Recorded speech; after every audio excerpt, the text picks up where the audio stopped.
Sir, pwede po ba ang colorblind sa PNPA? Na-DQ kasi ako sa PMMA class of 2028. Unfortunately, disqualification din ang colorblind sa PNPA. Same din yan sa buong PNP, either PNPA ka papasok or sa regular recruitment and lateral entry. Sa mga di nakakalam, ang colorblind ay isang color vision deficiency.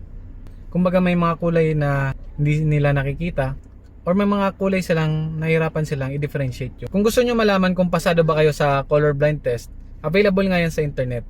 Search nyo na lang yung colorblind test. Ang kagandahan nga nito, hindi mo naman kailangan ng doktor para malaman kung colorblind ka. So yun lang, sana nakatulong sa inyo. Sir, pwede po ba ang colorblind sa PNPA? Na-DQ kasi ako sa PMMA class of 2028. Unfortunately, disqualification din ang colorblind sa PNPA. Same din yan sa buong PNP, either PNP ka papasok